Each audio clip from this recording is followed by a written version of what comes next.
नमस्कार, Delhi metro NCR bulletin में आपका स्वागत है। आइए नजर डालते हैं आज की ताजा तीन खबरों पर। यूक्रेन से लौटे छात्रों की ऑनलाइन कक्षाएं शुरू होने से मिली राहत, शिक्षकों की कर रहे हैं तारीफ। रूस यूक्रेन युद्ध के बीच भारत लौटे मेडिकल के छात्रों के लिए राहत भरी खबर है।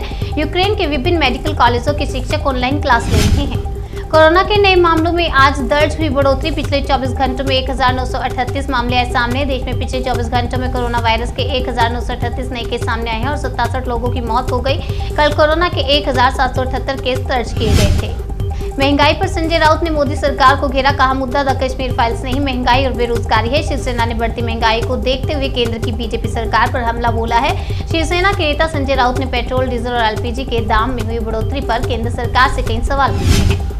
श्रीलंकाई नौसेना ने 16 भारतीय मछुआरों को किया गिरफ्तार। समुद्री सीमा के उल्लंघन का आरोप, नाव को भी किया जब्त। अधिकारियों ने कहा कि 12 मछुआरों को कच्चातीवू के पास मछली पकड़ते समय गिरफ्तार किया गया, जबकि बाकी मछुआरों को मन्नार की खाड़ी से पकड़ा गया है।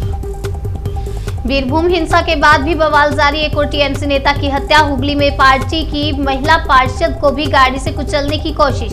पश्चिम बंगाल में बवाल जारी है। बीरभूम हिंसा के बाद से राजनीतिक हिंसा थमने का नाम नहीं ले रही है। पश्चिम बंगाल के बीरभूम में टीएमसी नेता की हत्या के बाद हुई हिंसा के 2 दिन बाद नादिया में टीएमसी नेता की गोली मारकर हत्या कर दी गई। अगली खबर एमपी से। यूपी के बाद अब एमपी में भी बुलडोजर चलाने की तैयारी। सत्ता में वापसी को बीजेपी ने बनाई रणनीति। उत्तर प्रदेश में बाबा के बुलडोजर ड्राइव के कमाल के बाद बीजेपी मध्य प्रदेश में भी इस अभियान को चलाने की तैयारी में है। बीजेपी मध्य प्रदेश में मामा का बुलडोजर चलाएगी। मामा का बुलडोजर ड्राइव के सहारे ही मध्य प्रदेश में बीजेपी अगले विधानसभा चुनाव में जाना चाहती है। रूस ने 12,000 से अधिक विस्फोटकों को निष्क्रिय किया। रूसी सैनिकों ने खेरसान क्षेत्र में कृषि भूमि को नष्ट करते हुए 12,000 से अधिक विस्फोटकों को निष्क्रिय कर दिया है। रूसी रक्षा मंत्रालय ने इसकी जानकारी दी है। बीरभूम हिंसा में मारे गए लोगों के परिवार से मिली ममता बनर्जी, सीएम के सामने रोए पीड़ित परिवार। बीरभूम जिले के रामपुर हाट में हुई हिंसा में मारे गए 8 लोगों के परिवार से मिलने गुरुवार को पश्चिम बंगाल की सीएम ममता बनर्जी पहुंची। उन्होंने लोगों से मुलाकात कर दोषियों को सजा दिलाने का भरोसा दिया। दिल्ली में बनेंगे 17 वर्ल्ड क्लास पार्क। बच्चों के खेलने से लेकर सीसीटीवी और शौचालय की होगी सुविधा।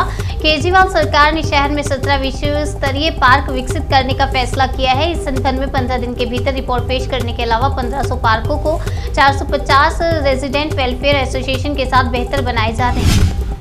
बिलावल भुट्टो ने इमरान खान को कहा चूहा और बुजदिल, जो अविश्वास प्रताप से भाग रहा है। पाकिस्तान के पीएम इमरान खान पर पीपीपी के बिलावल भुट्टो इस बार जमकर बरसे। उन्होंने इमरान खान को चूहा तक कह दिया है। बिलावल का कहना है कि चूहे की तरह इमरान अविश्वास प्रस्ताव से भाग रहे हैं। बीजेपी सांसद गौतम गंभीर का ऐलान। दिल्ली में शहीद भगत सिंह के नाम पर खुलेंगी 5 जन लाइब्रेरी। शहीद आजम भगत सिंह की शहादत दिवस पर पूर्वी दिल्ली के भाजपा सांसद गौतम गंभीर ने एक घोषणा की है। गौतम गंभीर अपने क्षेत्र में 5 जन लाइब्रेरी खोलेंगे। इसमें 50 लोग एक साथ बैठ सकेंगे। राहुल गांधी का सरकार और पीएम मोदी पर निशाना। कोविड पीड़ितों, इंडस्ट्री और गरीबों का जिक्र कर कहा पीएम को ख्याल नहीं। कांग्रेस नेता राहुल गांधी ने मोदी सरकार पर बड़ा निशाना साधा और पीएम मोदी को कोविड पीड़ितों, इंडस्ट्री और गरीबों के लिए कुछ न करने का आरोप लगाया। बीरभूम हिंसा पर बीजेपी ने ममता सरकार को घेरा। संबित पात्रा बोले, घटना ने पूरे हिंदुस्तान को झकझोर दिया। बीजेपी प्रवक्ता संबित पात्रा ने गुरुवार को प्रेस कॉन्फ्रेंस करके मुख्यमंत्री ममता बनर्जी पर निशाना साधा और कहा कि इस घटना ने पूरे हिंदुस्तान को झकझोर दिया है।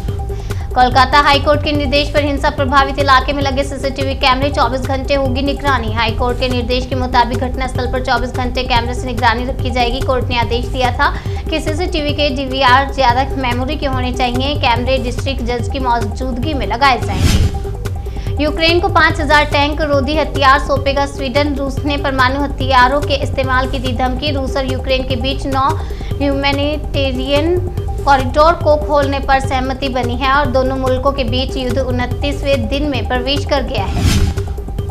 राहुल गांधी का सरकार और पीएम मोदी पर निशाना। कोविड पीड़ितों, इंडस्ट्री और गरीबों का जिक्र कर कहा पीएम को ख्याल नहीं। कांग्रेस नेता राहुल गांधी ने मोदी सरकार पर बड़ा निशाना साधा और पीएम मोदी को कोविड पीड़ितों, इंडस्ट्री और गरीबों के लिए कुछ न करने का आरोप लगाया।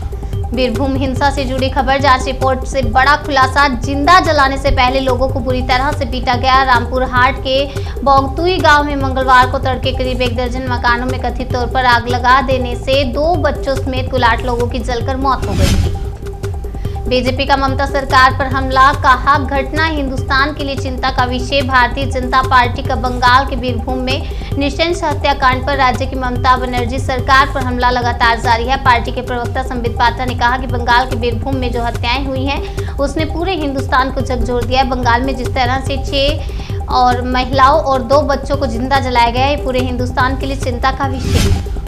दिल्ली में ट्रेन से अब बुलेटिन में फिलहाल इतना ही। तब तक के लिए बने रहिए हमारे साथ और देखते रहिए नेशनल इंडिया न्यूज।